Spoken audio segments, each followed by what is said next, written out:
Reaches and steals. Two words we hear a lot of around draft time, but how accurate are these descriptions? Are reaches actually reaches, and are steals truly steals? I spoke with Teemo Risk, who's a data scientist and mathematician with PFF, and here's what was found.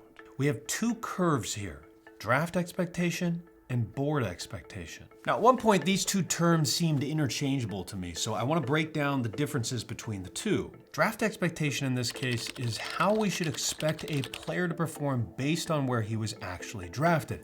We're using WAR as a metric here. Board expectation is how we should expect a player to perform based on the big board going into the NFL draft. So that means a player is a reach if he is drafted above his big board value, and a steal if he is drafted below his big board value.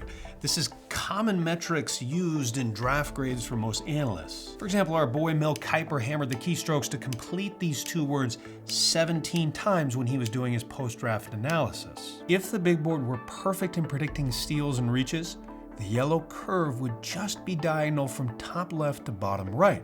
But the yellow looks very different from perfection on the left side.